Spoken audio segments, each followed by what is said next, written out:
She was being nosy, another frequent failing.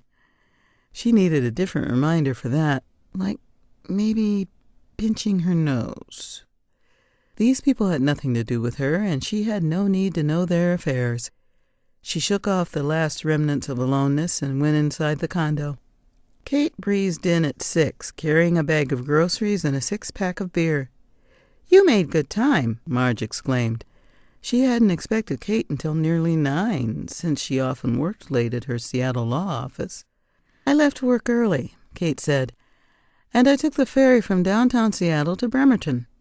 I would have arrived sooner, but I didn't have any books to bring, and I didn't know what was available here, so I took time to find a bookstore in Bremerton. When I got to Ocean Shores, I decided to stop at the IGA to stock up on some junk food you might not have thought of." Her green eyes sparkled. Marge noted once again how much more startling those eyes were with the dark brown hair and olive-toned skin Kate had inherited from her father. "Your ferry ride couldn't have been that much fun in the rain," Marge said, as she helped Kate unload chips and dip, popcorn, snack bars, energy drinks, and beer. "Yeah, but that's just it," Kate said. "I got on the ferry and didn't have to worry about the rain or the rush hour traffic. I enjoyed a beer in the warmth of the cabin, and the rain let up by the time I started driving." "After the beer," Marge said. Kate laughed, wiggled her brows, and pulled a beer off the 6-pack.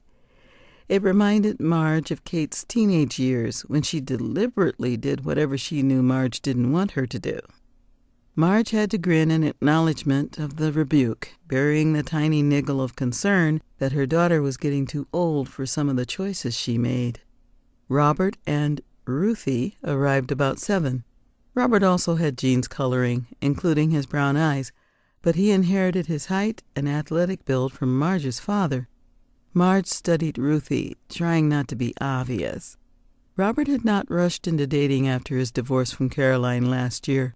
This girl appeared to be quite different, a bit younger than Robert's 29 years, with a pleasantly round face, fluffy dark blonde hair pulled back in a ponytail, and soft hazel eyes.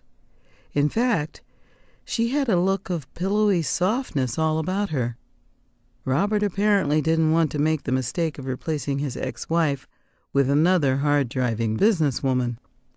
Marge cringed. Her heart felt hollow every time she thought of Caroline aborting what would have been Marge's first grandchild, and the subsequent breakup of Robert and Caroline's marriage. She knew she had to find it in her heart to forgive and not judge Caroline for a decision her daughter-in-law made in a situation Marge had never had to deal with. The same decision, she later discovered, also made by a majority of women when they learned the child they carried had Down syndrome.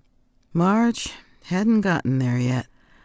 By the time they were ready to think about dinner, the ocean had long since disappeared into a dark night, and the wind had picked up to such ferocity, Marge abandoned the idea of using the gas grill.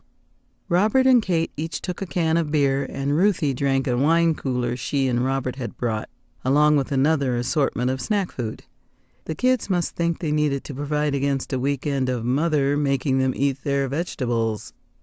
Marge poured herself a glass of Cabernet, slapped the hamburger patties on the broiling pan, and readied the buns to toast in the oven, while Kate arranged lettuce, tomato, and cheese on a plate. Store-bought potato salad and fresh fruit completed the meal. "Robert, I saw a friend of yours on the ferry," Kate said between bites. "At least she said she knew you.